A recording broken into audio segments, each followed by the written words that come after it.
It's Sunday, August 24th, and instead of sharing kind of like my very mundane updates today, I decided I wanted to do something a bit different. So, I've been telling you recently in this channel that I bought a book back in January of this year called The Origins of Totalitarianism by author Hannah Arendt. Well, I finished reading the book today, and I just wanted to give my thoughts and what I learned from the book, important points I've learned throughout Arendt's writings in her book, and kind of like what I learned from it at the end and kind of give my personal review. And let's get started.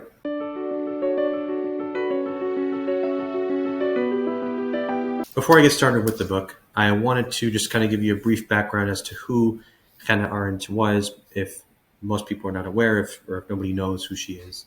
So Arendt is one of the many political philosophers of her time, and she was really renowned for a lot of her publishings in the late 20th century after the atrocities of the First and Second World War. Arendt was a Jewish professor and author who was born in Hanover, Germany, and she immigrated to the United States in 1933, right when the Nazis took power after the short-lived Weimar Republic was basically dissolved when Hitler came into power. She was able to survive the Holocaust and escape a lot of the atrocities that were seen on the Jewish people and other minorities in Europe during the Nazi and communist takeovers that eventually led to World War II. And in her book, she really describes the totalitarian process by using the examples of the Nazi regime and Soviet Russia. The book is broken down into three parts: anti-Semitism, imperialism, and totalitarianism. I'm going to go share each of those individual parts and let you know the big takeaways that I've learned when I was reading those parts and some examples she provides on certain page numbers in the book. So let's get started with the first part: anti-Semitism.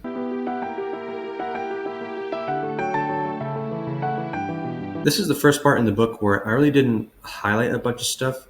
It was a lot more of just backstory for what her main arguments would entail in the second and third parts of the book. Knowing that Arendt came from a Jewish background, she gives a lot of detail as to how Jewry evolved in Europe throughout the 18th, 19th, and 20th centuries, and how for the longest time they were really seen as second-class citizens by the Europeans that lived in certain kingdoms and empires.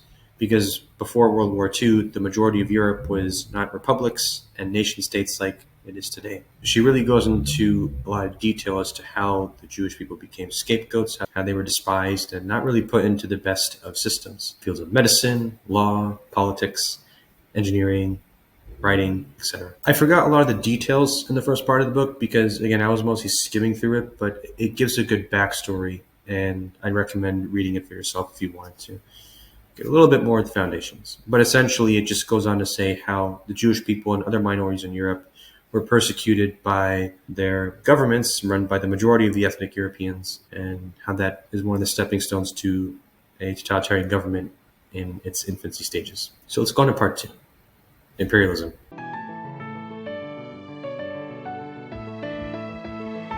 Arendt actually begins a quote from Cecil Rhodes, who was very influential in the British Empire's influence around the world. Cecil Rhodes' quote was, "If he could annex the planets, he would," essentially. And Arendt basically argues at this time that the colonial powers of Europe are really starting to take hold and gain influence around the world. And especially in the early half of the 20th century, her best examples she gave were the French and the British Empire, because they had a lot of land and a lot of influence around the entire world during that point. When she talks about the British and French empires, they thought that the lands they occupied were actually theirs, not just simply territories or possessions of their lands, in the same sense that we would consider like a territory today, where there would be a group of people with their own individual governments, and they would be governing themselves, and they would just have some type of alliance with the main country. In Arendt's case, she really goes into detail on how the British and French, when they were occupying countries and lands outside of their main areas in Europe, how they viewed those people as subhuman in the sense that they couldn't govern themselves or they were incapable of doing it. And that actually gave a lot of issues with systemic racism and a lot of the prejudices of the empire that came arose. And it wasn't a blatant, outright racism in the sense that they were openly racist. It was more hidden in the governmental and bureaucratic resources in which the governments of those countries eventually sought to exploit and not really make public amongst the masses. And that's how she also further entails in this section the end of the rights of man. The rights of man was a term coined during the French Revolution in which every human being, regardless of where they were in the world, had all equal rights amongst other people, and that they can roam freely and have individual liberty and pursue their interests. Arendt's argument here is the totalitarian regimes in Europe, specifically the ones in Germany and Russia, were seeing how these other people from other lands were being subjugated and they were being seen as less human, and that gave a rise to their influences on other parts of Europe as well. So this is where like the conflict of powers was really embedded and really engraved in the European continent. So this is where you saw, for example, Germans only caring about Germans and not giving rights to other minorities within Germany. And the same was given for Polish people, and the same was given for the Soviets in Russia, and the same was given for the French in France and in the UK and Britain as well. So Arendt narrates that the rights of men were essentially being stripped and slowly dwindled down into only these protections and rights and abilities for economic success being given to only a few group of people or the masses in which the main ethnic group of the country was comprised of. And on pages 245 and 247 of her book, she kind of highlights the downfall of the rights of man and how that actually gave the existence of modern nationalism today. Every country around the world today is really just concerned about their own citizens and doesn't really have any regard for other citizens. So she actually talks about nationalism as a curse more than a blessing because it really was a step back in terms of giving human beings of all areas and all backgrounds and all classes and all statuses equal protections and abilities for success. She even highlights how the criminal justice system and slavery was also impacted by this, as people who are in the criminal justice system were already seen as subhuman, and they were even given lesser rights, and they were not even allowed to reintegrate back into society, or they were imprisoned just because of their nationality, and they weren't even seen as human beings to begin with, just because of where they came from. You can find more of that on page 360. Essentially, that was part 2 in a nutshell. Again, it goes into a lot of detail about how the British and the French oversaw other pieces in their territory as theirs, like their piece of land. For example, Algeria was seen as its own unique tradition with its own culture, its own language, its own tribe, its own customs, but France saw that as a part of France, but it didn't see the people living in Algeria as equally French. And the same with the British, where they ruled over India, they saw that as a piece of Britain, and the people that they ruled over were not seen as human beings. So again, she just goes on to say that these empires that were being basically growing from all parts of the world were seen by the mainland Europeans as a tool for advancing their own motives against people, even within Europe, creating those subcategories of races and backgrounds, and basically an us versus them mentality, which gave rise to nationalism, which spurred totalitarian movements like the ones that will be seen in Nazi Germany and Soviet Russia. So let's go on to part 3, totalitarianism.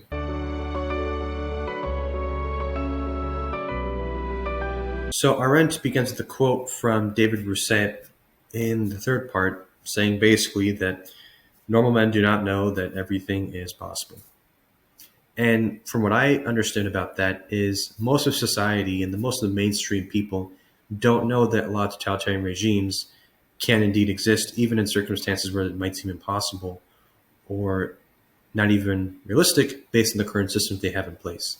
So I think what her argument is there's always a weakness in any perfect system that can easily be exploited, and no matter how many ways the society has in preventing those movements from arising, it'll never be successful because there's so many different ways to do it, even in ways that normal society cannot comprehend. And I think that's the quote that she was trying to talk about. Again, she describes Nazi Germany and Soviet Russia as the two examples of how these totalitarian movements manifested themselves and created the atrocities that it did during their rule. And she gives a great formula for how these totalitarian systems actually are in place. And she comes up with like 6 basic arguments for the recipes needed to create this concoction of a totalitarian government. The first example is totalitarian governments try to eliminate classes from society. So she uses the Soviet movements and the communist movements in Russia that try to abolish all classes and create an equal economic footing for everybody under communism, which gave rise to the popularity that there is no classes, everybody owns the means of production, and that gave the rise and influence of communism throughout Russia and Eastern Europe. And in Germany, it was more about uniting the Germans as one single Aryan race under a bloodline, basically through some stuff that actually was never proven because the Germans stole that term from another Indo-European group.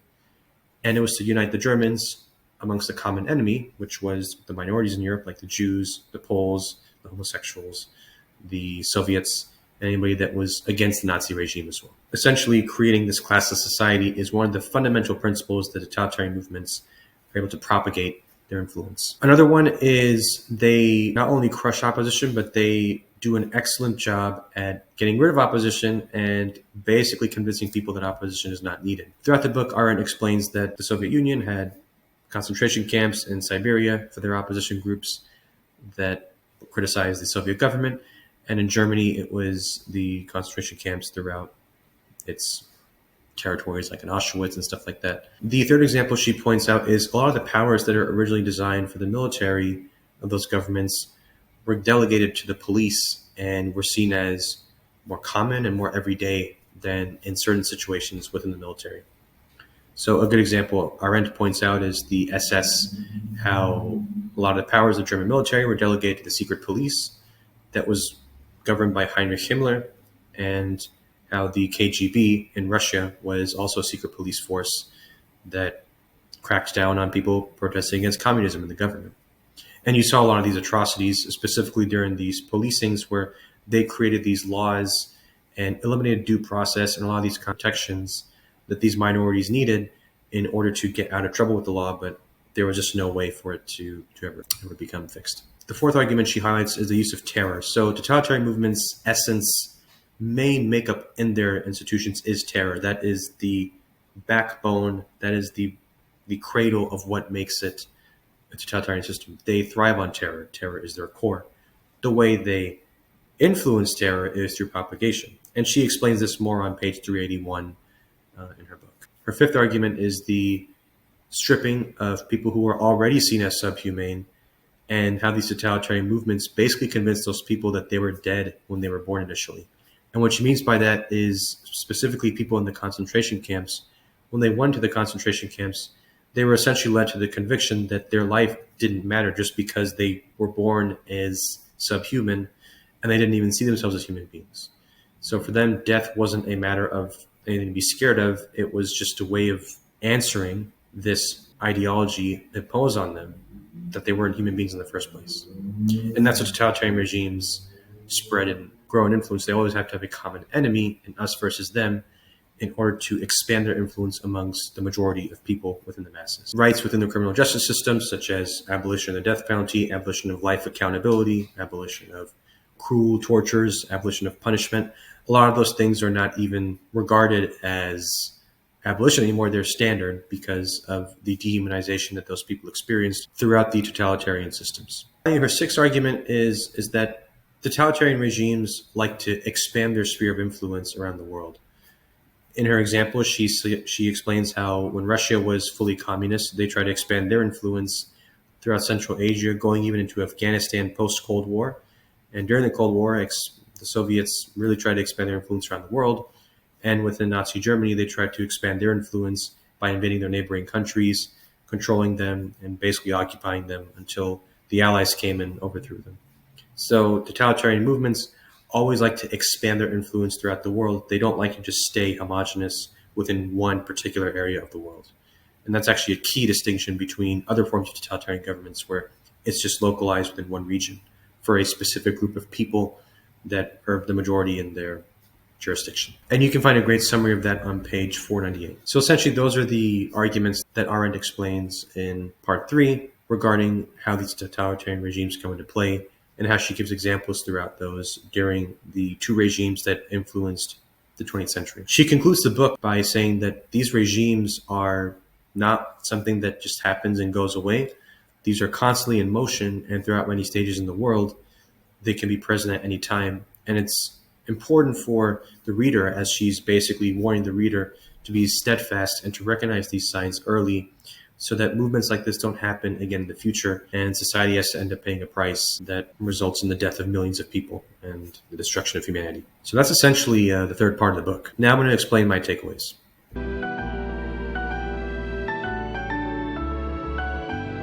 These regimes she was talking about, specifically in Nazi Germany and Soviet Russia, were only examples of the things that can happen in other societies and other governments throughout the course of history. Now, Arendt was very lucky in the sense she escaped Germany right before it became influenced by Hitler, and she was able to escape a lot of the atrocities seen in Nazi Germany, like the Holocaust. And she was also able to escape a lot of the atrocities seen by the Soviets during the Stalinist regime. So her message, I think, to me as the reader was to always just be steadfast and really be involved in government. You don't want people that are just so far influenced by government propaganda and not questioning authority. I think the biggest takeaway for me in this book was to always question authority and to not let authority influence your decision making, even if it comes at the expense of your life. And a good example I can think about today, actually, in 2025, is Trump's America, where when Trump got elected, he infiltrated the three branches of government. So now both chambers of Congress, the Supreme Court, and the chief executive branch are all under his influence and power.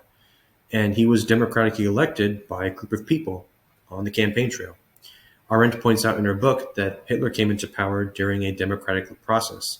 So democracies are actually not a way to safeguard against totalitarian movements, no different than any other way. And we're seeing that with Trump today regarding deportations, abuse of the prison system and accountability system, slavery in the prison and criminal justice system, nationalism, spreading lies, spreading propaganda, advancing a narrative, trying to get world domination, trying to exert American influence in other countries.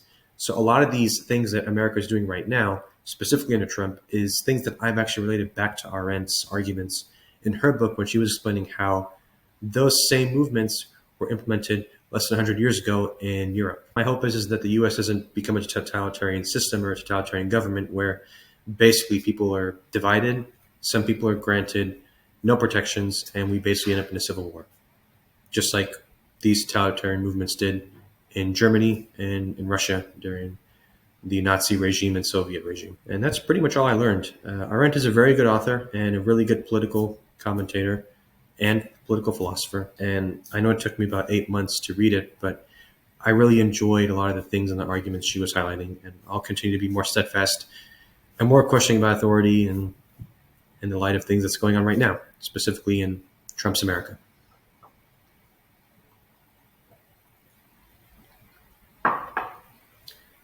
If you wanted to take a deeper dive into the arguments, my recommendation is to just go get a copy of yourself from the book, The Origins of Totalitarianism by Hannah Arendt. Many thanks. And as always, cheers.